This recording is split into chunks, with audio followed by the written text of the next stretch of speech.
Dilations, yes. We are on page 126, and we're starting a whole unit about what we call geometric transformations. I feel like I already said that word transformations today. What does it mean to transform something? Change. This whole unit is all about taking shapes and changing them. There are 4 different types of transformations, of changes that we're going to look at. And then at the very end, we're going to look at, well, what if we do one and then another, and like put them all together.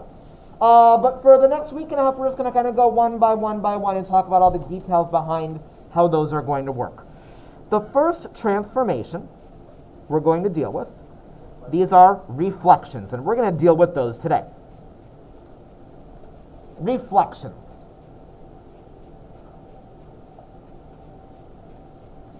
Hence, if you can give me a non-math word, that means to reflect something.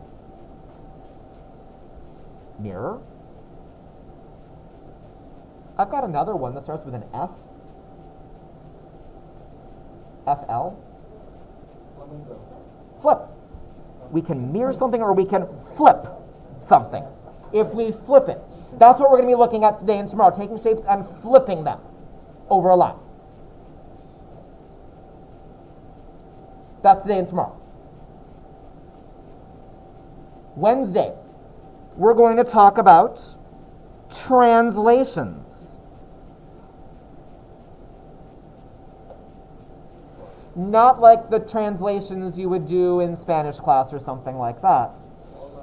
Translate here is a fancy way of saying move. This is going to be all about moving. Moving something left. Just moving different directions. Left and right, up and down. I find that of all the transformations, that's going to be the easiest. I think you'll agree on Wednesday. Take a shape, I'm going to say move it left 3 spaces and down 2.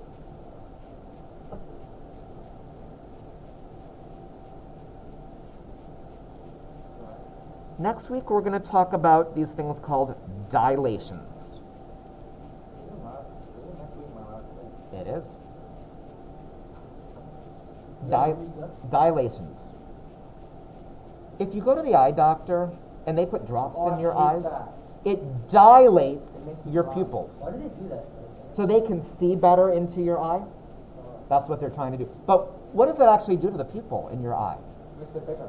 Aha. Dilations are going to make shapes bigger. And actually, it's not what the eye doctor does, but we're going to fit it in here as well. It's also going to make things smaller. It's going to make shapes bigger or smaller. It'll do both of those, based on what number I tell you to dilate by. If it's a bigger number, it'll make the shape bigger. If it's a smaller number, it'll make the shape smaller. We're saving that for next Monday and Tuesday.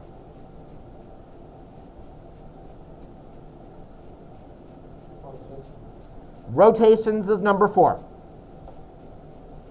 That's going to be Wednesday and Thursday next week.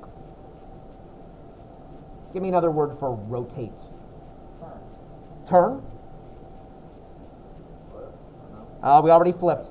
I'm thinking of an S word. SP? Spin. We're going to take a shape, we're going to turn it, or we're going to spin it.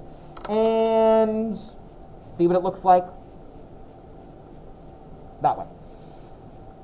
This is going to take us about a week and a half to deal with. By the way, I mentioned this briefly last week. I'll give you all the details later on this week. But Thursday and Friday, because of MCAS, class is going to be a little different once again. However, they're changing the schedule. So G and D will be morning classes. And they will be, this is G, and they're going to be not live streaming things, but some asynchronous work you're going to be doing. I'm going to give you way more details on that when it gets closer. We are not going to be meeting together. You're just going to have some work you're going to do on your own. And some Thursday and Friday, because we're doing MCAS for the sophomores. What was that? G and D. And I'm going to give you all those details probably Wednesday about what exactly you're going to be doing. We'll make sure we can log into the online thing and all that stuff. But That's later this week. Well, are we what? Why would we be doing that? Celebrate Will and the other senior. I'm the only senior in here.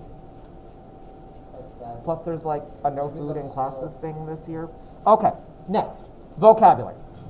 For all these transformations, we've got to talk about the original shape and then the new shape. And we have some special language for these. Pre, you know that prefix. Pre means before.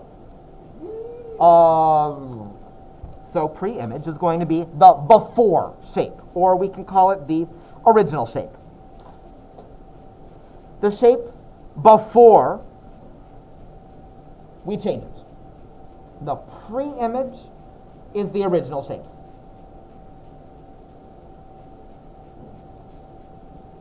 It would probably make sense to call the other the post-image, but we don't. We just call it the image, and that's the new shape.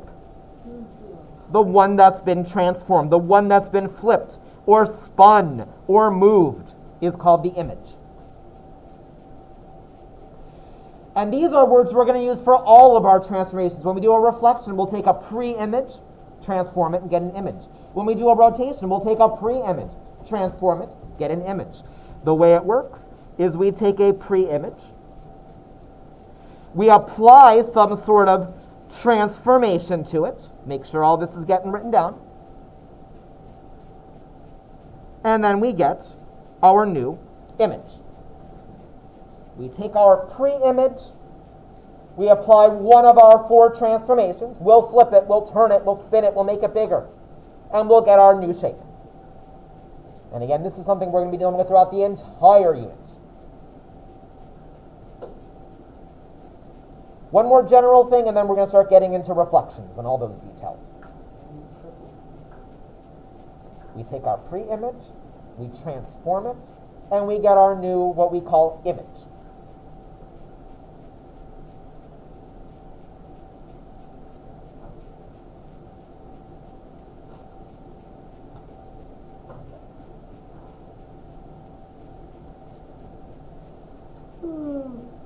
Next, there's some notation we're going to use. First of all, if you flip ahead 2 pages, you're going to see like some points on a grid. Most of the time we do these problems, they're going to be on the coordinate plane. That's kind of why we did a little bit of review of graphing last week, and we'll do a little more review of graphing a little later today. But when we plot things on the coordinate plane, there's some special notation we're going to need to use. So I know I told you to flip ahead, but let's go back to 126 now. The original shape, the pre-image, we are going to label the vertices, the points that make it up, with capital letters. We're going to label the vertices. Vertices is plural of vertex, the corners. We're going to label them with capital letters. For example, capital A, capital B, capital C, capital D. These might be the points, the names I give to the points on the original shape.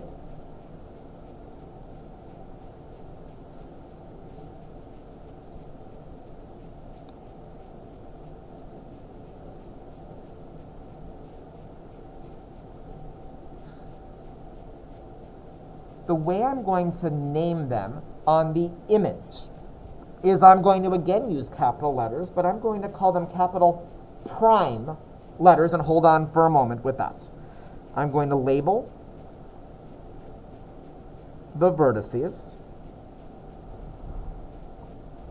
with capital prime letters. And what I mean by that, prime is kind of a math way of saying I'm going to put an apostrophe after it. That really just means there's an apostrophe after it. A prime, B prime, C prime, D prime, and so on. And if we're labeling things appropriately, then we should be able to look at the 2 shapes and know which was the original and which was the new one. The original just has the capital letters. The new one also has those little apostrophes after them.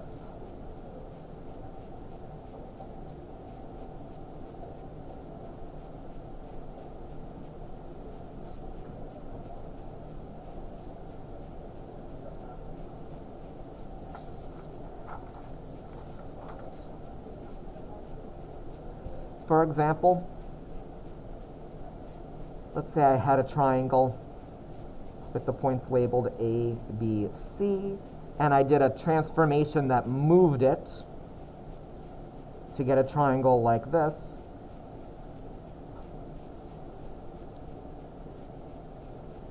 If I just showed you the picture and didn't talk through what I just talked through, how would you know which was the original and which was the new one? Is the left the original or is the right the original? Right's the original? Why? Exactly. If I just give you capital letters, that's my way of saying that's the original one. I'm going to call the one on my left the pre-image. The one on the right is the new one, the image. You would have no way of knowing that, though, if we weren't labeling the things. So that's one reason it's really important to label these. I'm going to give you guys a moment to finish up that page. I see some of you still writing. And then we'll start doing some of these lines of reflection and symmetry in just a moment.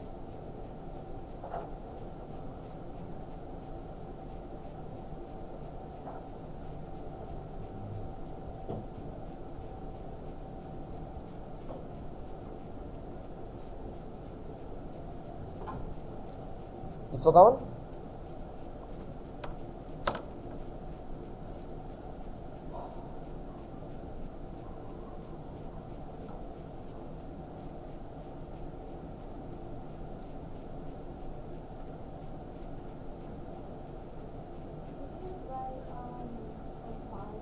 Prime apostrophe, that little mark afterwards.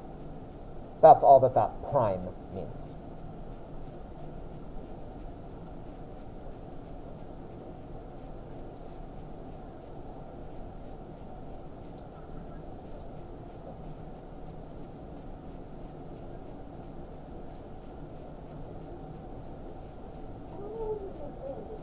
I'm just trying to show you two shapes. I took one and I moved it. I know this one's the original because the points are labeled A, B, and C. And I know this one's the new one because the points are A prime. Hello, come on in. You missed, not so much.